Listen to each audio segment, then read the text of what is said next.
Welcome to the Board Game Academic Podcast, where we explore the crossroads of scholarship, play, and practice. I'm your host, Christopher Carbone, scholar, educator, and of course, lifelong gamer. Each week this semester, we discuss with brilliant minds how analog games inform real-world practice, support meaningful change, and challenge us to think critically, whether in the classroom, clinics, communities, or beyond. This week I'm joined by Dave! Hello! Hey, Dave! How are you doing? I'm Dave. I go by Game Master Dave, and I am also a lifelong gamer. Fantastic. As a whole bunch of other stuff. So, Dave, we're so glad to join us here this week and so much to talk about. Obviously, you're going to be joining us at the Tabletop Scholars Conference. That's right. Putting on a wonderful presentation to let people know about all the wonderful things that tabletop games do in a community, to kind of connect other people together, to provide resources and inspiration, and of course, most importantly, fun. That's right. Yeah, absolutely. So Dave, tell us a little bit about your experience in tabletop games, where you came from professionally, personally, and where you ended up. Sure. So my life in tabletop gaming started when I was incredibly young, and I started playing some board games in the house. Of course, the classic Americanized board games, Sure. And then my friends would get board games for their holidays or their birthdays, and they didn't really want to learn them, so they would hand them to me so that I would read the rules, so that I would teach them their games. How far back this goes, Dave, right? That's how far back this goes, And then I became known literally in grade school as like the board game, guy. If you got a board game, Dave will teach you how to play it. Great. So, and then I had a great time with Stratego. I went around and beat up all my friends on Stratego. I was 17-0 until I met a ninth grader, and then I lost my first match in Stratego. But this started out really, my passion for board games really came with an idea. There were some local board game stores, which I visited. And I had this concept in my head is, if I taught a game, would somebody buy it off the shelf? And so I actually had this dream of owning a board game store one day. And here I was, I think I was 14 years old at the time, and I called up a vacant store to ask how much the rent was. And they were like, it's $800 a month. And I'm like, okay, thank you. Hung up the phone, because where am I going to come up with $800 a month as a 14-year-old? But then later on, I ended up dabbling in, RPGs and some miniature games, and trading card games weren't really a thing yet back then. But during high school, during the college years and after college, I got invited due to my reputation of knowing games. I was also in the chess club and things. I also ran my own convention out of my parents' house. I think I had about 8 attendees. I think that was probably in about 10th grade. That was a lot of fun. And but then I got asked after college to be a teacher at a gifted child society. And this was for 6th through 8th graders that had 140 IQs or higher. And I taught them, I did that for 7 years, 7 summers I taught at this organization. And it was really a wonderful experience. Not only did I hone some of my teaching skills, because now I needed to teach that game sort of in a somewhat academic setting. I had to have a beginning, a middle, and an end, and I had to teach them the rules and the purpose behind everything, and some of the theory behind what we could do to win the game. And I had a lot of.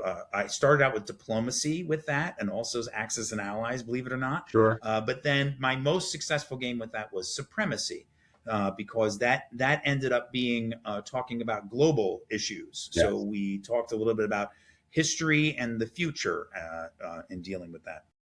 And then eventually, later in life, I did come across some inheritance money, and I did finally open a game store. And I ran 2 successful game stores, each one with a 5-year lease.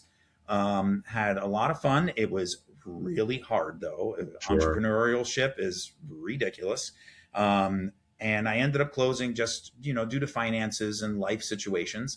And that was great. But now me and my wife, we go around, we have another side business. We both have regular jobs. We have a side business of teaching board games and going to libraries, conventions, occasionally a school, and we teach board games and Dungeons and Dragons at these locations. Wonderful.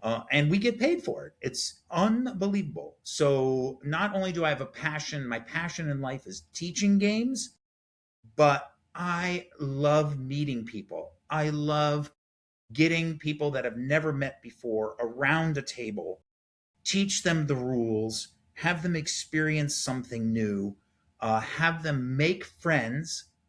Maybe somebody wins, maybe it's a co op game and everybody loses.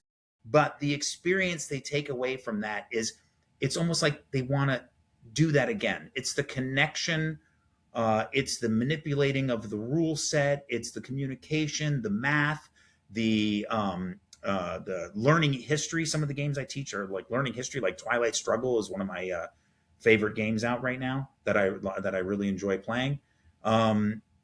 All encompassing. This turns into what I found out at the game store and also now at the libraries is a community has formed around the game night. Dave and Ginger are going to be there. We advertise it, the libraries advertise it, and people are like, I've heard about this. I'm going there. I'm going to learn something new. And sitting a 8-year-old with a 38-year-old, with a 58-year-old, with an 88-year-old around the table just creates something that you don't experience in other forms of entertainment. And so I love it. I actually, my motto now is creating friendships and uniting communities one die roll at a time. That's wonderful, Dave. And it's really inspirational too, because obviously there's so many people out there that could really need and use that connection. They really feel part of the community. Now more than ever, those third spaces are so incredibly rare to find. They are. And They are.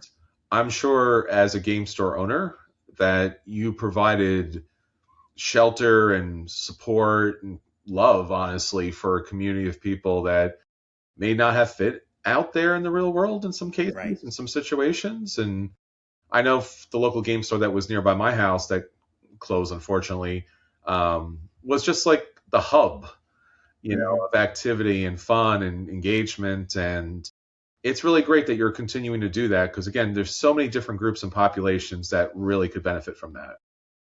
Well, at my game store, I was very proud of the fact that I essentially ended up, I know it sounds awkward, essentially ended up telling people that uh, would not abide by the rules and regulations of the store that they need to move on. And the rules and regulations of the store was no swearing, everybody's welcome, and have fun.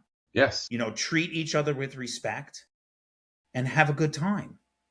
And just by having that as the overall, environment in a physical location that people would feel safe walking in there, Yes.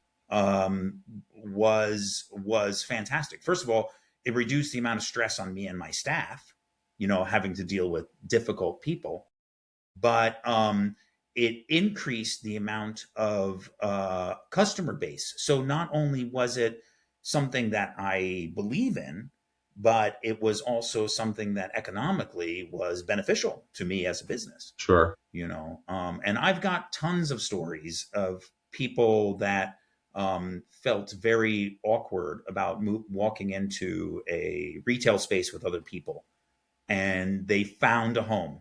They found a home, and they became, customers, regular customers on a regular basis. In any business, you find all different kinds of people, and you do in this tabletop industry too. And we need everybody to enjoy this industry because this industry is unique and it provides a family. I've had people get married because they met at my store. Well, that's fantastic. It's unbelievable. let alone all the lifelong friendships. One of my best stories was here I was. I ended up with three other guys at a sports bar, and we were watching the Super Bowl. This is 4 or 5. I think this is like 2019, even before the pandemic. And having a couple beers, having a couple wings, and I don't get a chance to do that very often. I'm very, very busy. And we had an adult conversation. Like we were talking about money and jobs and spouses and kids and life and religion. We had this adult conversation. I'm like, I haven't had an adult That's conversation like this crazy. in ages, right?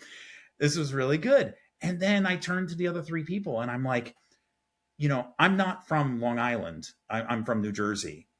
And so they were from Long Island. And I said, this is great. This is really nice to be out with you fellas. Thanks for the great conversation. Thanks for the food and the sports and everything. So, how did did you guys go to the same high school? Like, how did this work out? How did you know each other? How did you meet each other?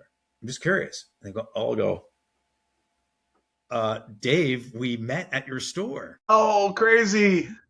Dave, we were the ones that were regulars at the game, at the Pathfinder Adventure card game Oh, series of wow. events, the campaign we did. And we all met at that event. And I'm like, That's unbelievable. it's just a small snippet of Sure. what can happen when you get people at a table. So now, Dave, tell me about obviously the game store, big place in your life, a lot of value, a lot of community building. But you mentioned libraries, VA, other places where you kind of provide education, teaching, game services, and such. Yes. Um, Different types of experiences, different types of people. Like, what's that like to go into another space that's not your store and have to create a community around the games? So certainly we made mistakes on occasion, or just it was a steep learning curve. Like for one event, we went to a living facility and taught 70 retired gentlemen how to play games, Okay. and that was a unique experience. And we learned from that. My wife and I have developed other ways to incorporate very simple games that are very familiar. There's a lot of games that out now that are very familiar to non gamers, let's say, and even an older generation that they would find some familiarity with. So we've developed that for a quote unquote non gamer, which is a horrible term, but I guess we can use that right now. That there are certain games that will work well with them to introduce them into the whole world of what we do.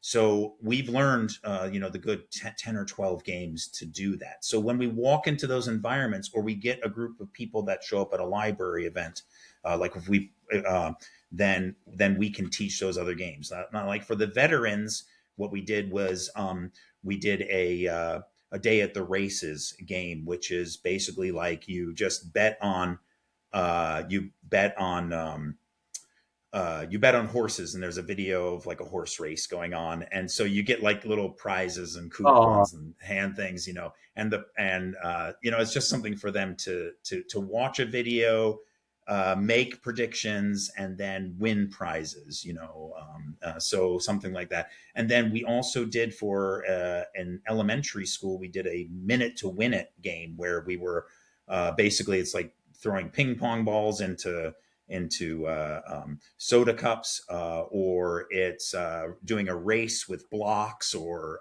balls or stuff like that. All sorts of crazy things. You got a like a stack. Oh, the cup stacking. You've probably seen the cup stacking. sure. So we make it. So to answer your question is, we make adjustments based upon the crowd that we're with, Yes. but we still want to give them a different experience that they would not see somewhere else. So Gotcha. Well, it's that versatility, obviously, that makes a big difference and allows for that accessibility and inclusion to actually happen. And I think a lot of times people forget that, right? Tabletop gaming at its core is providing accessibility and conclusion. And that's not just something you add on to it, like trying to include as many people as possible, trying to educate and direct as many people as possible so that they feel they can play the game, because again, games are very daunting for us. We're an old hat, we're like, Yeah, that's yeah, kind of fun. Yeah, I know how to yeah, play that yeah, or something.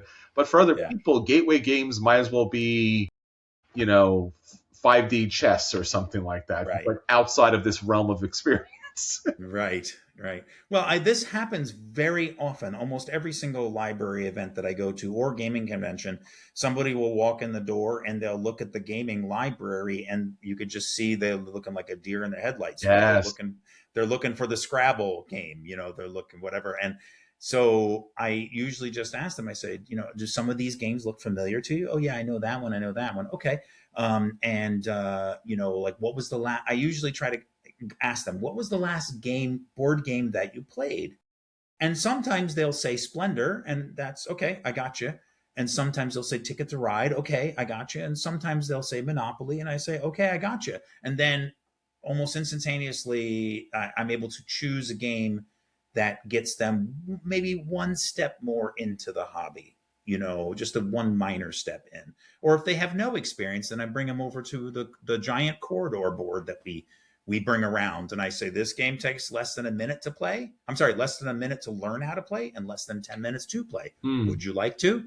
And I have taught that game probably to like 6,000 people, or more. I have no idea. I've taught that game so many times, but it gets them into it, and then next thing you know, you have a family of four that walked into the location, and you could see that people were restless, or people were didn't know what was going on, or didn't know what kind of event they're walking into, and they're having a great time. They're just smiling and laughing and joking, and that's what board gaming can present. Of course.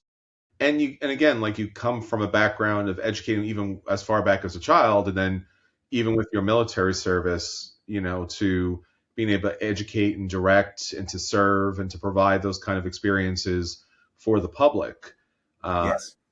is such a valuable key skill to develop. And I Thank think you. a lot of people are kind of cautious about that, but again, it's Mm. something that you can learn, and it's incredibly valuable for your community at large that you do so. Yeah, I do get I get requests like on the side all the time, like, Dave, I've never played this game. Can you teach it to me? Even today, when somebody sees it, I've heard about this game. Can you teach it to me? And then I have heard dozens, if not hundreds, of stories of where I've taught that game to somebody, and then they teach it to somebody else, Yes. and then they teach it to somebody else. And what is interesting is I have about 5 regulars that follow me around to different libraries. And sometimes I'll get 20 people walking into the library event at the same time. And that's too much for me and a ginger to handle. And so then I will actually say to one of these regulars, I'll be like, hey, these people played Catan and Carcassonne, but they never played Ticket to Ride. Can you teach them Ticket to Ride? And this, my regular will be like, sure. And so here I pawn off those people. That's a Sure. bad term. I don't want to use the word pawn, but I send those people. It's a game term. We are fine with it. Okay, yeah, okay. I send those people to Sure. to this person that is following me around, that I know is very knowledgeable, and I know can teach games too. And I ended up teaching. I've taught that person 100 games. So Yes. the community can grow organically like that, and become huge. And I think we see it at all the conventions these days, where we just went to PAX Unplugged, and Yes. it's like there is a massive board game library. Sure, there's guided games. Sure, there's scheduled games, and they just have this massive board game library where where there's like 300 tables that you can sit at. And then the Long Island Tabletop Gaming Expo that Yes. I'm heavily involved with, and that's happening in the first weekend in March. Same thing. We got a huge library, and I was just talking to you, Chris, about how I got to reserve enough tables for open gaming space, because these people already know how to play the games. They do. And they're going to teach. They just dragged into the convention 2 of their friends that don't know anything about the industry. They're going to take the game out of the library. They're going to go teach it. And I will tell you, I've walked up to hundreds of those tables in the last 6 or 8 years or whatever at Long Island Tabletop Gaming Expo and be like, "Hi, my name's Dave. Do you need a refresher on this?" "No, we got it. We got it." So there's lots of game masters. I'm Game Master Dave, but there's hundreds of thousands of game masters out there doing the same thing, maybe in smaller snippets in their own little communities, but it's great. I love it. Well, Dave, that's one of the reasons, obviously, more than one of the reasons to bring you to the conference to train and educate and help develop future community game masters at the table, because there's never enough, Dave, to be honest with you. There's never enough. That's right. Never enough. There's never one when you need one, Dave. That's right. You and I are only two people. I tell you, you gotta. I tell this story a lot because it kind of annoys Anthony a little bit, but we were at PAX Unplugged. This is a couple years back when Obsession, the board game Obsession, came out, that Victorian game, and I played it and I loved it. And then I went to go play another game. I think it was Barrage, and then other people went and started trying to figure out the rules. So I'm like playing Barrage and I'm looking over. I'm playing Barrage. I'm looking over. I'm like, they're doing something wrong. And I got over and I would help them. And then Anthony would yell, "It's your turn." And I go back and then I would be like, "Oh no, they're doing something else wrong." And I get up and I would do that again. It annoyed Anthony to no end, but I had to help them learn that game, Dave. Right. You understand that, Dave? You get it? I totally understand. And I've made my own errors too. I played Axis and Allies all through high school. And then I found out when I got to college that I was playing it wrong. And I had taught all my friends how to play it. It's the variant, Dave. We call it a variant these days. It's the Game Master Dave variant. 100%. It's just home brewed, homeschooled kind of thing, house ruled. Right. There you go. We'll call it that. To give you an idea of how much of the need that there is out there, yes, please, Chris. So I mentioned Twilight Struggle earlier. That's why I'm thinking about this. I love Twilight Struggle. I've taught it, 20 times to people. I've run it at conventions before. I own 2 boards, and I heard on the Joko cruise that they had a 3rd Twilight Struggle board. I looked at their thing. So I posted an event on the Joko cruise to teach Twilight Struggle to 6 people. It's only a 2-player game if you're not familiar with it. And so I said, I know everybody's heard of it. If you're in the board gaming industry, just even a little bit, you've heard about this game.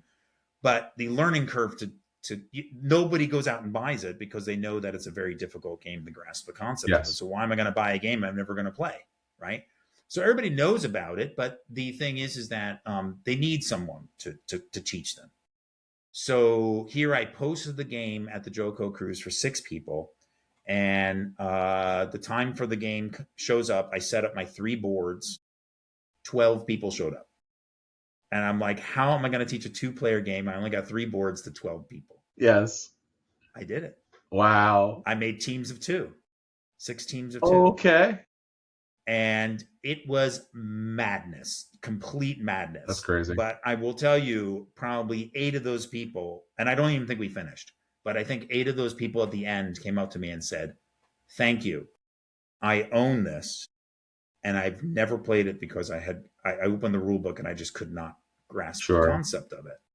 And that happens a lot at all the events I go to. "Thank you, Dave. I own this." Yes. Or my friend owns it. And I never knew how to play because it was just, opening that rule book. And if you've never done it before, it's intimidating. Yes.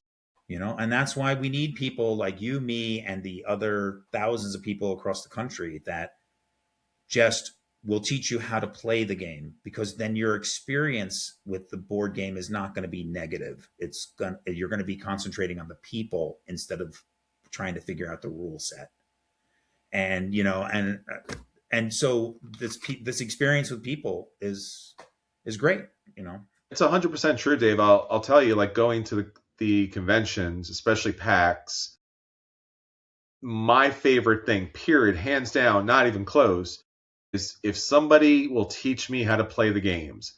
I don't even need to play the game. I just need to be taught the game, because that's, like you said, that rule book is sometimes daunting. The certain little challenges and changes that if you don't see it in person, sometimes people online with the videos, they just kind of snap through it too quickly and they don't take the time to kind of play it out.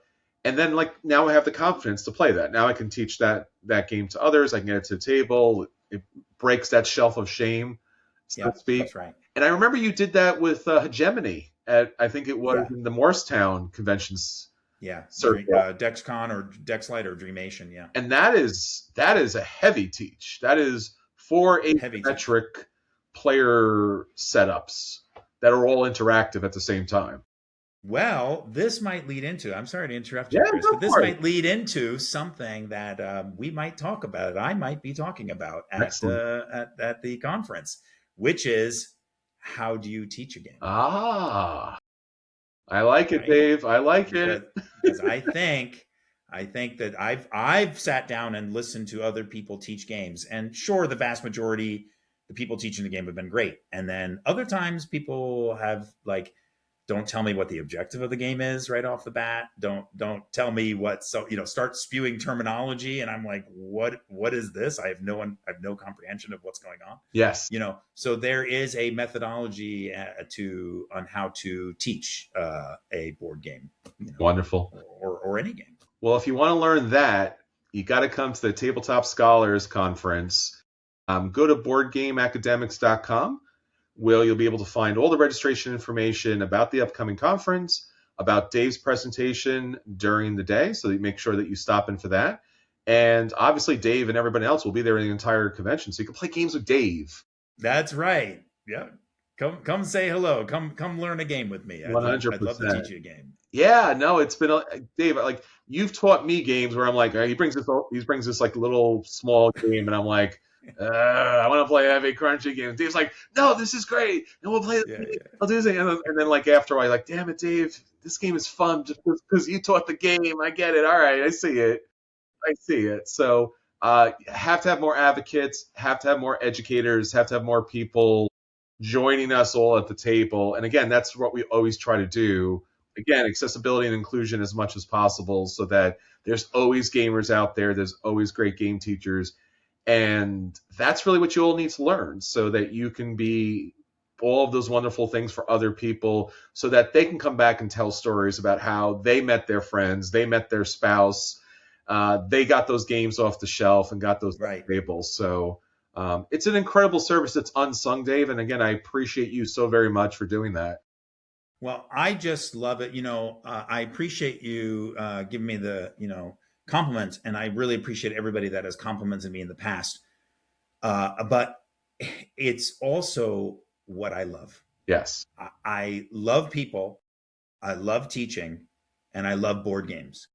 So the fact that I can get paid for doing this, or the fact that I get an opportunity even to do it, Sure. is a gift to me, really.